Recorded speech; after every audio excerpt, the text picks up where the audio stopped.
MLC Kalvakuntla Kavitha Tihar jail నుంచి తిరిగి వచ్చిన తర్వాత ఇన్ని రోజులు ఎవరికీ కనిపించలేదు. కనీసం రాజకీయ కార్యక్రమాల్లో కూడా పాల్గొనలేదు. కానీ తాజాగా ఆవిడ బయటకు వచ్చారు. అయితే ఏదో కార్యక్రమంలో పాల్గొనడానికి రాలేదు. ఆసుపత్రిలో చేరేందుకు ఎమ్మెల్సీ కవిత బయటికి వచ్చారు. గచ్చిబౌలి ఏఐజీ ఆసుపత్రిలో కవిత చేరారు. ఆమె అనారోగ్య సమస్యలతో బాధపడుతున్న విషయం తెలిసిందే. ఈ నేపథ్యంలోనే కవిత మరోసారి ఆసుపత్రిలో చేరారు. ఆమెకు వైద్యులు వైద్య పరీక్షలు నిర్వహిస్తున్నారు. మంగళవారం సాయంత్రం వరకు కవిత ఆసుపత్రిలోనే ఉండనున్నట్లు తెలుస్తోంది. అన్ని వైద్య పరీక్షలు నిర్వహించిన అనంతరం ఆమె తిరిగి ఎర్రవెల్లిలోని ఫామ్ హౌస్కి వెళ్లనున్నారు. అయితే ఆమె ఏ అనారోగ్య సమస్యలతో బాధపడుతున్నారో అనే వివరాలను ఇప్పుడు తెలుసుకుందాం. కల్వకుంట్ల కవిత ఢిల్లీ లిక్కర్ స్కామ్ కేసులో అరెస్ట్ అయిన విషయం తెలిసింది. ఆ కేసుకు సంబంధించి కవిత దాదాపు 5 నెలల పాటు తిహార్ జైలులో ఉన్నారు.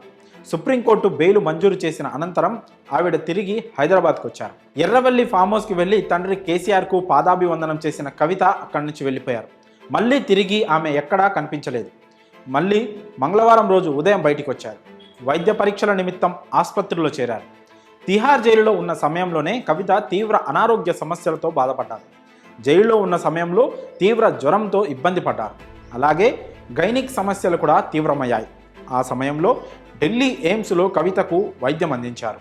ఇప్పుడు మళ్ళీ ఆ సమస్యలు ఇబ్బంది పెడుతున్నట్లు కనిపిస్తోంది. అందుకే వైద్య పరీక్షల నిమిత్తం ఆసుపత్రికి వెళ్ళినట్లు తెలుస్తోంది. మంగళవారం సాయంత్రం వరకు కవిత ఆసుపత్రిలోనే ఉండనున్నారు. పూర్తి పరీక్షలు నిర్వహించిన అనంతరం రిపోర్టులను ఈడీ కోర్టుకు కూడా సమర్పించే అవకాశం ఉంది. అలాగే పరీక్షలు పూర్తయిన తర్వాత తిరిగి ఎర్రవెల్లిలోని ఫామ్ హౌస్కి కవిత వెళ్ళిపోతారని తెలుస్తోంది. కవితకు సంబంధించిన దృశ్యాలు ఇప్పుడు సోషల్ మీడియాలో వైరల్ అవుతున్నాయి. ఆ విజువల్స్ చూస్తే కవిత ఎంతో నీరసంగా కనిపిస్తున్నారు. అలాగే అనారోగ్య సమస్యలతో బాధపడుతున్నట్లుగా తెలుస్తోంది. ఈ సమస్యల నేపథ్యంలోనే ఈ ఏడాది కవిత బతుకమ్మ సంబరాల్లో కూడా పాల్గొనే అవకాశం ఉండదంటున్నారు. నిజానికి ముందు నుంచే ఈ వార్తలు వైరల్ అయ్యాయి. ఇవాళ ఆసుపత్రిలో కవిత దృశ్యాలు చూసిన ఆవిడ సంబరాల్లో పాల్గొనలేరు అని అర్థమవుతోంది. ఒకవేళ పాల్గొన్నా కూడా కేవలం 1-2 సందర్భాల్లోనే కనిపించే అవకాశం ఉంది. గతంలో మాదిరి ఉత్సాహంగా బతుకమ్మ సంబరాల్లో పాల్గొనే అవకాశం ఉండకపోవచ్చు. కవిత విదేశాల్లో కూడా బతుకమ్మ సంబరాల్లో పాల్గొనేవారు. విదేశాల్లో ఉన్న తెలంగాణ ఆడపడుచులను కూడా ఈ సంబరాల్లో భాగం చేసేవారు. అయితే ఇప్పుడు అనారోగ్య సమస్యల కారణంగా బతుకమ్మ సంబరాలకు దూరం అయ్యే ఛాన్స్ కనిపిస్తోంది.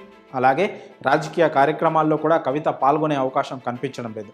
ఇంటికే పరిమితం అవుతారని తెలుస్తోంది. మరి ఈ విషయంపై మీ అభిప్రాయాలను కామెంట్స్ రూపంలో తెలియజేయండి.